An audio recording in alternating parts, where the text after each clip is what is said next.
Hey guys, let's get more news about Lakers, but first, don't forget to subscribe and leave your like. Lakers trying to offload salaries to make a run at $70 million star, report.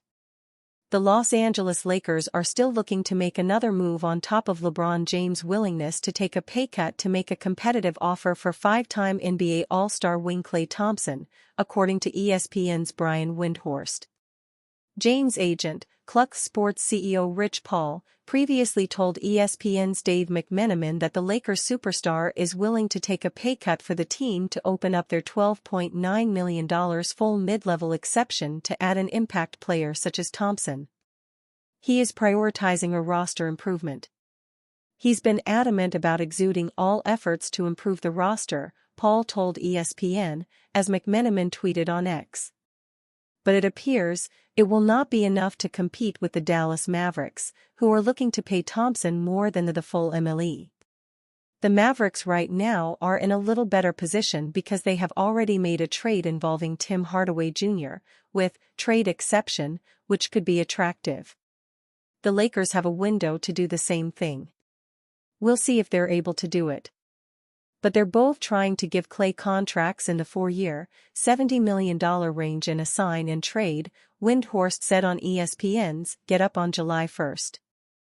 According to ESPN's front office insider Bobby Marks, the Mavericks can absorb Thompson into their $16.1 million trade exception created by the Hardaway Jr. deal in a sign-and trade with the Golden State Warriors. They could also open up more cap room by offloading $13 million in salaries, with Josh Green the potential player to be moved. The Lakers, according to Windhorst, are trying to offload some salaries to close the gap with the Mavericks' potential offer. Yes, LeBron has said he will take a pay cut for a player like Klay Thompson. But to make this work, the Lakers are very likely going to have to make a separate trade that offloads some money, Windhorst said. They may be working on it right now, involving D'Angelo Russell or Gabe Vincent or somebody. But until they have that trade, it's hard to make an apples-to-apples comparison on the value of the offer, and then when it comes to the actual talent and what they've just done this past season, it's not really comparable. The Mavericks are significantly ahead. That doesn't mean the Lakers won't get a move here. Russell opted into his $18.7 million player option, while Vincent has 2 more years left on his 3-year, $33 million contract. If Lakers legend Michael Thompson has his way, he would like his son to play for their hometown team. Klay Thompson grew up watching the Lakers at Staples Center. It will be a homecoming and full-circle moment for the Thompson family if he ends up playing for the Lakers, where his father won 2 championships during the late 1980s. Michael Thompson made his feelings known in response to fans, who like him are hoping for Klay to choose the Lakers. Lakers trade pitch adds high-impact $100 million Cavaliers big man. The NBA's free agency period is underway, and so far, things haven't quite worked out for the Lakers. They missed out on their top target, Warriors guard Klay Thompson, off to Dallas, and saw another of their preferred targets, center Jonas Valanciunas, sign with Washington. There's some debate about how much interest the Lakers had in point guard Chris Paul, but it's a moot point because he has landed with the Spurs. The Lakers will re-sign star LeBron James, who was said to be willing to take a discount if it would help the Lakers land a star with their mid-level exception. But those options are diminishing. Increasingly, it appears that if the Lakers do want to make a significant change to the roster, they will need to seek a trade. And one name that could gain traction over time is center Jarrett Allen, the Cavaliers' big man who could be made available this summer. They've been pretty conservative with that group, so something would have to change, one Eastern Conference executive said. They don't want to trade Donovan Mitchell. They don't want to trade Darius Garland. They're not trading Evan Mobley. And they have not been pushing for a Jarrett Allen trade. But that's just where things stand now. If they start getting offers, they'd have to consider moving Allen. But he won't be cheap, he's a high-impact guy. The Lakers would be an interesting fit for Allen, who averaged 16.5 points and 10.5 rebounds. LA has hoped to add a center to play alongside Anthony Davis, who prefers to be a power forward, but that has been a fruitless quest the Lakers have been on pretty much since Davis arrived in 2019. Allen is, indeed, an impact player. He is an excellent rebounder and defensive player, and was an all-star in 2021. However, he is not a shooter. Lakers' proposal lands DeMar DeRozan in Bulls sign-and trade. The pressure is always on for the Los Angeles Lakers to surround LeBron James and Anthony Davis with as much talent as possible in their bid to win the franchise's 18th championship.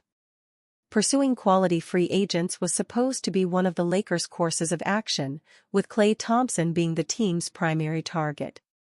However, on Monday, the Dallas Mavericks have agreed to a sign-and trade with the Golden State Warriors for Thompson, leaving the Lakers in a difficult position. Even with Thompson on the board, however, there is still a former All-Star left in the market who could be of immense help for the Lakers' contending aspirations in DeMar DeRozan. While DeRozan may not be the best shooter in the world, he is a pure scorer who can get buckets from the mid-range. He averaged 24 points and 5.3 assists on 48% shooting for the Bulls this past season. With DeRozan reportedly looking at the Bulls' Alex Caruso for Josh Giddey trade as the straw that broke the camel's back with regards to his stay in the Windy City, it appears as though the veteran guard will be starting next season on a new team. The Lakers could represent an opportunity for DeRozan to play somewhere closer to home as well as a chance to compete alongside two of the best established stars in the association. However, the Lakers' cap situation means that DeRozan would either have to sign for the mid-level exception, necessitating a huge pay cut from the $28.6 million he made last season, or that the Bulls would have to agree to a sign-and trade to help give DeRozan a longer-term contract that would pay him more closely to what he's worth on the market.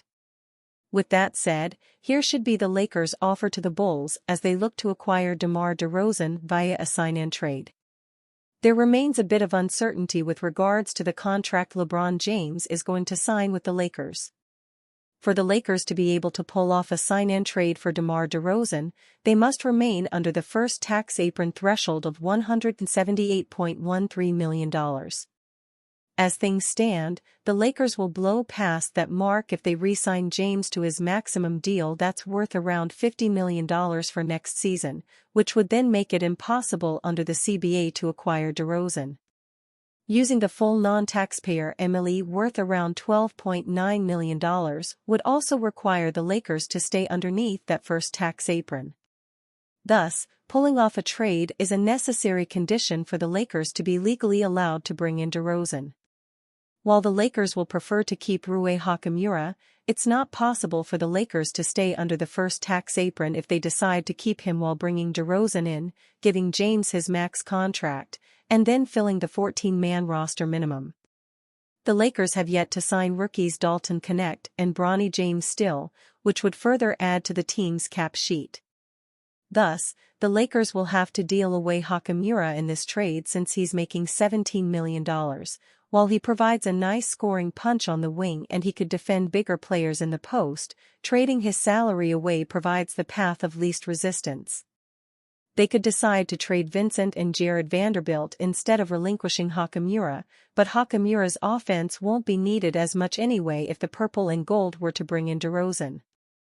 With D'Angelo Russell on the way out, the Lakers will need a solid backup point guard. Gabe Vincent's first year in a Lakers uniform did not go according to plan, but he's still a solid 3-and-D point guard with strong playoff experience. If the Lakers still need to create more space, they could always decide to trade Christian Wood and his $3.0 million salary away, although trading Vincent will make it way easier for them to breathe under the first tax apron. The Bulls will be fighting hard for the inclusion of Jalen Hood-Schifino, and giving up on the 17th pick of the 2023 would also ease the Lakers' cap burden. However, it won't be the smartest idea to give up on a first-rounder after just 1 year. Instead, the Lakers will be trading away Maxwell Lewis, a second-rounder from last year's draft, to at least give the Bulls a youngster in return. And you, fan? What do you think of the situation of DeMar DeRozan? Leave your opinion in the comments.